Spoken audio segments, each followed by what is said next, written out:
everybody, and welcome. Oh, let's get past that. Apologies. This is Synduality Echo of Ada, and it is a looter extraction game, much like Arc Raiders, DayZ, and all those other titles that do the same thing.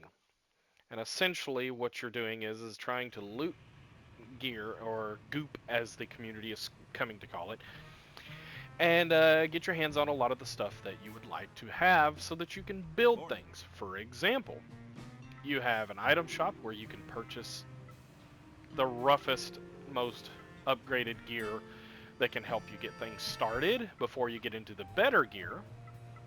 Ammunition, cradle parts. Once you've progressed far enough into the story, you'll unlock a whole bunch of cradle parts. I'm pretty sure you'll end up unlocking all of them to purchase at their highest rarity of green.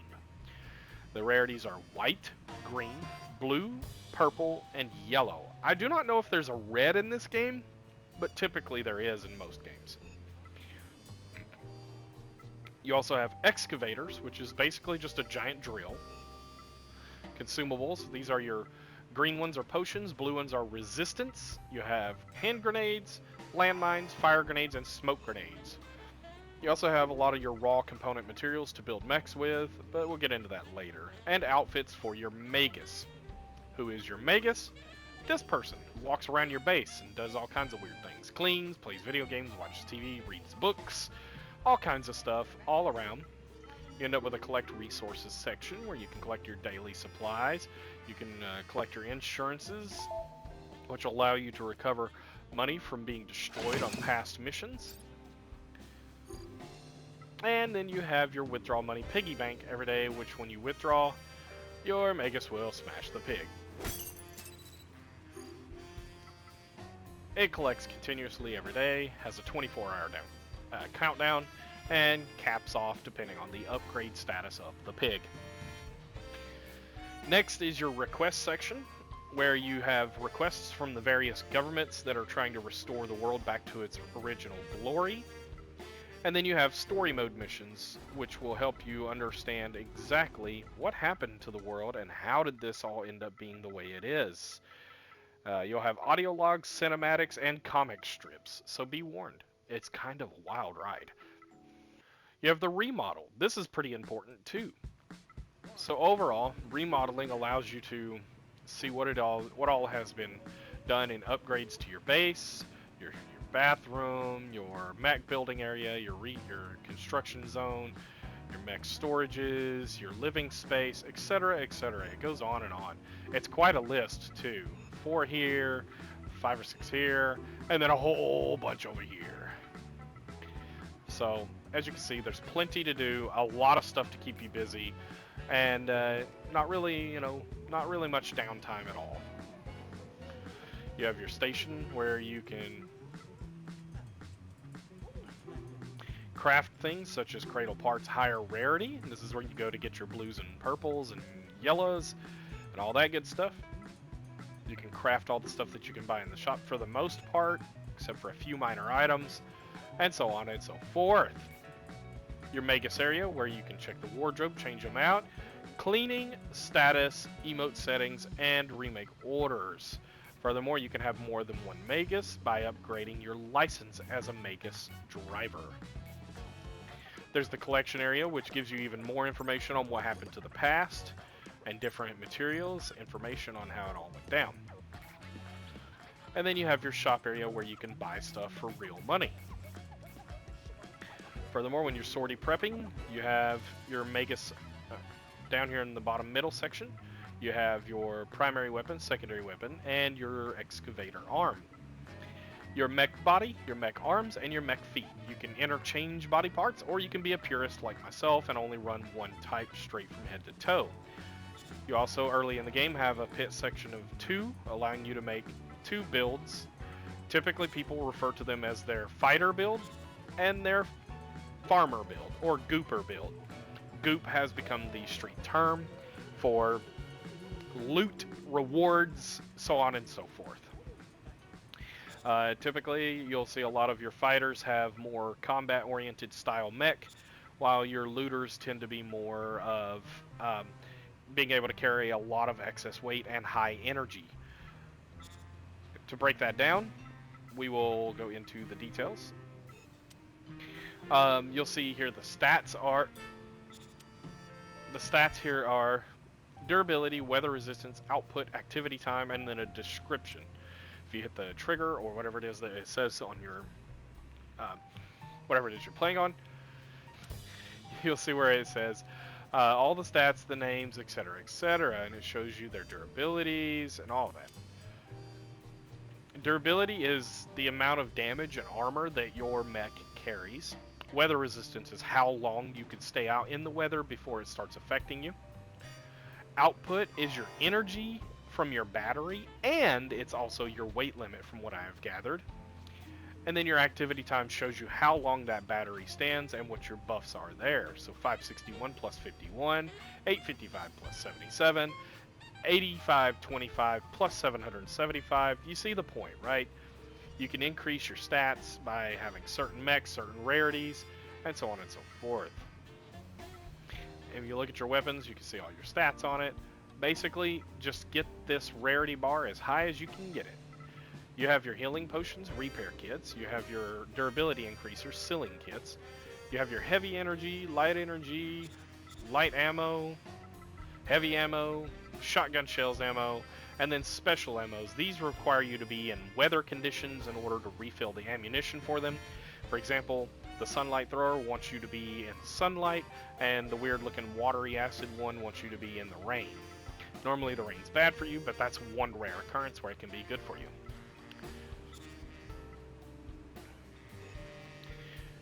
Also, on your sortie prep menu, you have the ability to hold down your touchpad or whatever the button is, and it will ask you, do you want to pay an amount to repair your mechs? Simply click yes, because you want them at full health whenever you drop in. Anyway, so that's how you take care of your mech. Then when you get ready to sortie and drop in, you pick the map that you're going to play on. Typically, you have to play the northern zone at first, because you haven't unlocked the southern zone yet. When you click the map that you want to play on, it'll bring you to this screen here where you get a quick double check on all of the things you're taking with you and your ability to purchase insurance. Insurance is important in this game because by purchasing insurance, you set yourself up for a situation to where you make back a giant chunk of money in case you get ambushed by the local environment and all of its hazards. Those hazards are Enders, or the alienoid life forms that are all over the map that are seeking to kill you. Parasitic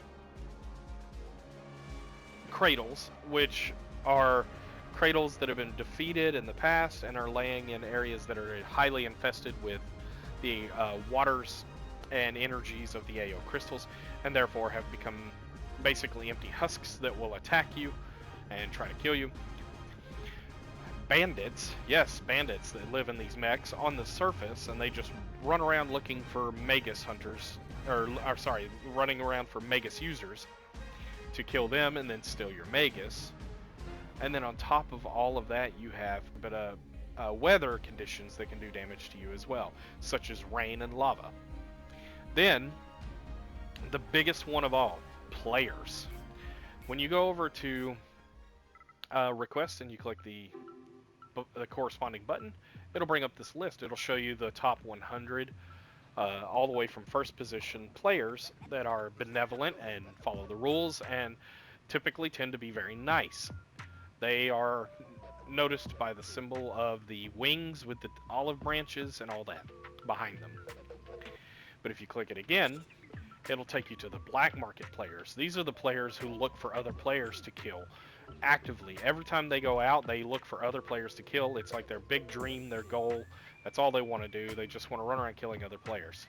And thusly, you got to watch out for these players because they can kill you, take all your loot, gear, and everything, and you lose it all. That's why it's important to have your insurance.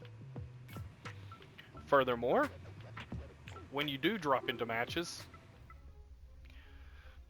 you can party up with your teammates, with your friends. However, it's not your traditional party system. You have to be at the same progression point in the request bar on these little requests here, or close to each other. You have to be on the same point in the story or close to each other. and you need to be close together on your remodel. That way, it increases your chances up to 100% possibility of landing in the same lobby when you drop in. How do you do this? Sortie up, click the map you're going to play on, let's say Northern Zone, get your insurance, and then tell your friends 3, 2, 1, sortie, and hit the button and drop in.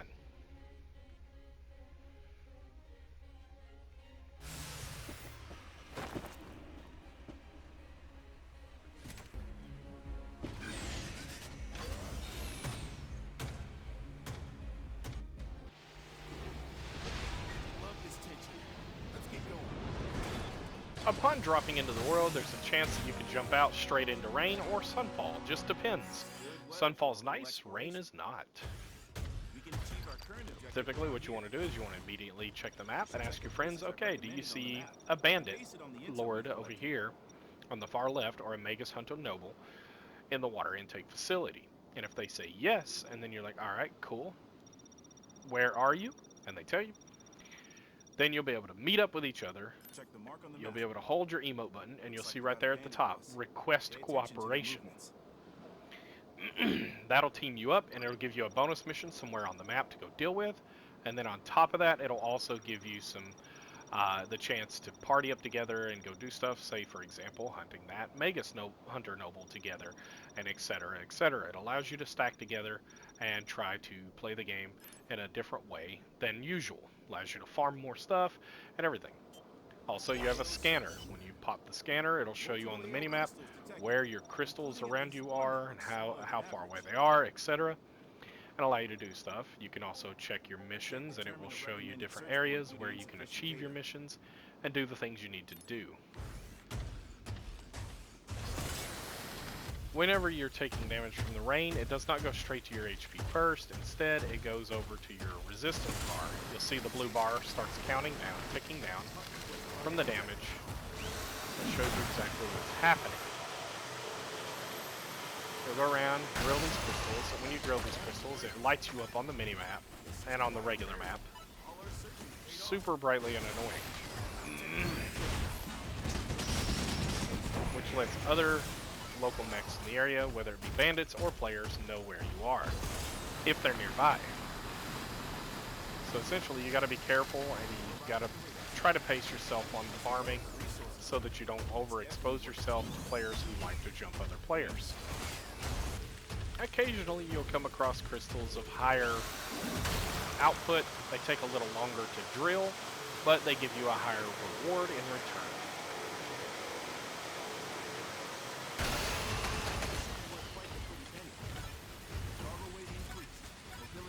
Upon approaching your evac, you want to be careful and take a look around. You basically just hold the button and it activates the ability to call it in. It takes about roughly 20 to 25 seconds for it to get here.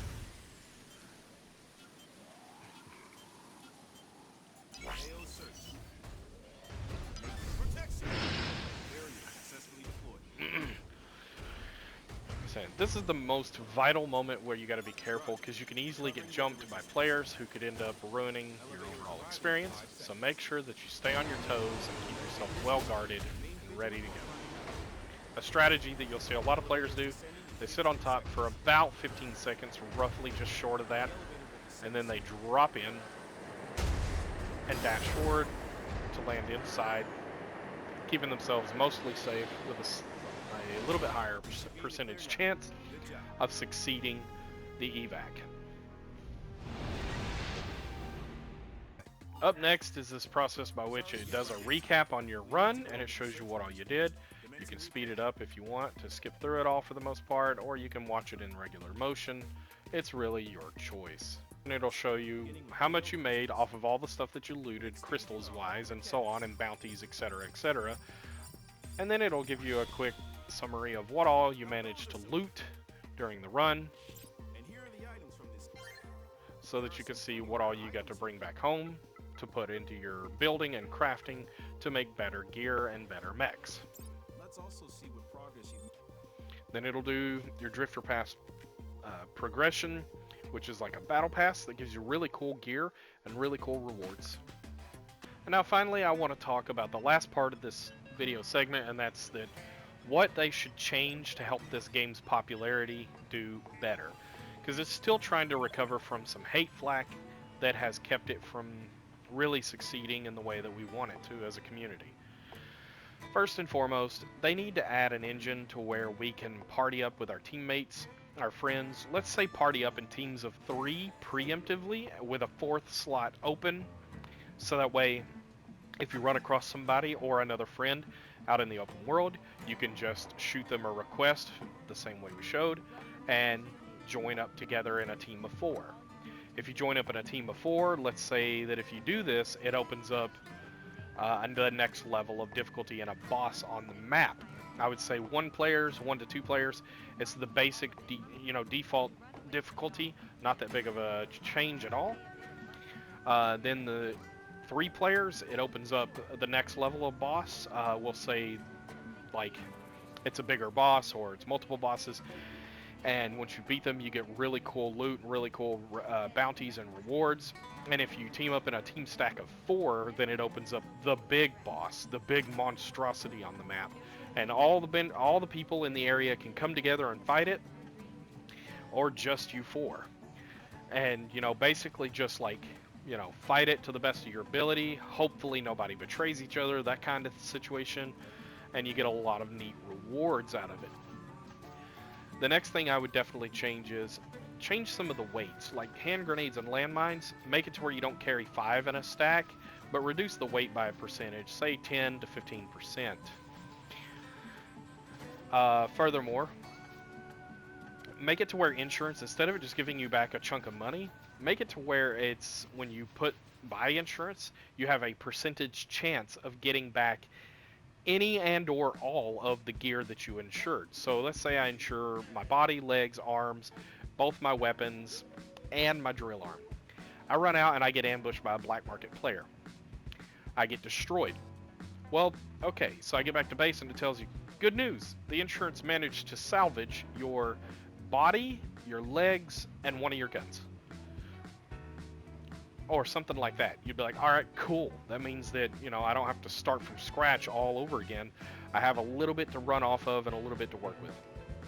The next thing I would also say change is weather effects are interesting and all. The resistance, I see what they're going for there. It was a neat mechanic, but it kind of contradicts the story because the whole reason they built these mechs is so that they could go out into the world and safely travel and excavate and everything without being affected by the weather.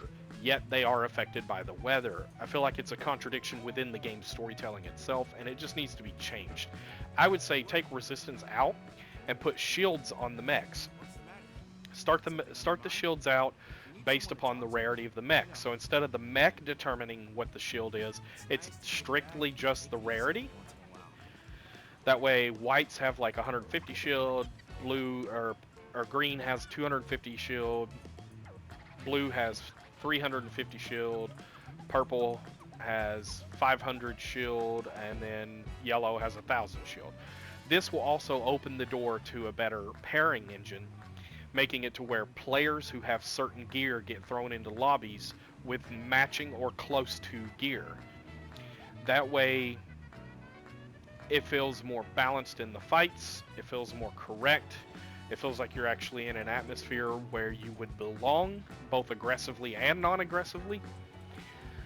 And it would allow for much more interesting fights, instead of just the quick one-shot kills that you see, which is like super high-level black market players jumping level 1 through 10 players and just obliterating them in one shot. It's not very fun. It's super boring and has no real aspect to it, no real goal or inspiration behind it whatsoever.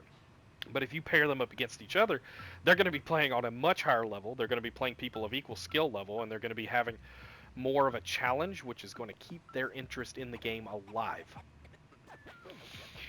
Furthermore, I would say add a skill tree and level engine to the game. Let's say 6 or the next number up. Different trees to pick from. One tree could be all about your weapons and how aggressive you can be with them. The next tree would be about increasing armor and shields. Another tree could be all about carrying more weight and having more stamina. Another tree could be about abusing your Magus's abilities more often and getting more out of them. Another tree could be about how fast you drill and increasing your chances of drilling stuff that you normally couldn't, and so on and so forth. I would say, do this and, give us a level cap of, instead of 100, make it like 300 or 500, Again, giving yet more inspiration as of to how to pair up. You'll typically pair up with people who are somewhere within 0 to 10 levels below you and 10 levels above you. Again, further balancing out the possibilities of pair-ups and making for much more interesting confrontations and or team-ups. These are my thoughts on the game Synduality Echo of Ada. It is incredibly potential game. It has all this raw potential that's not being tapped into by the developers. So make sure that you blow it up. Thank you for taking the time to make it this far in the video. Please like and subscribe, and always try to catch us live on Twitch Monday through Thursdays and occasionally over the weekend once in a while.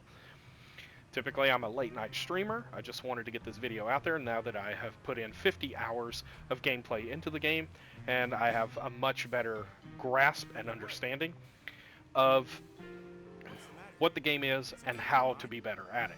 In the future, I'll probably upload some random videos of different builds and so on, but until then, I'm Lord Drongo, you're awesome, keep it up, and I'll catch you all next time.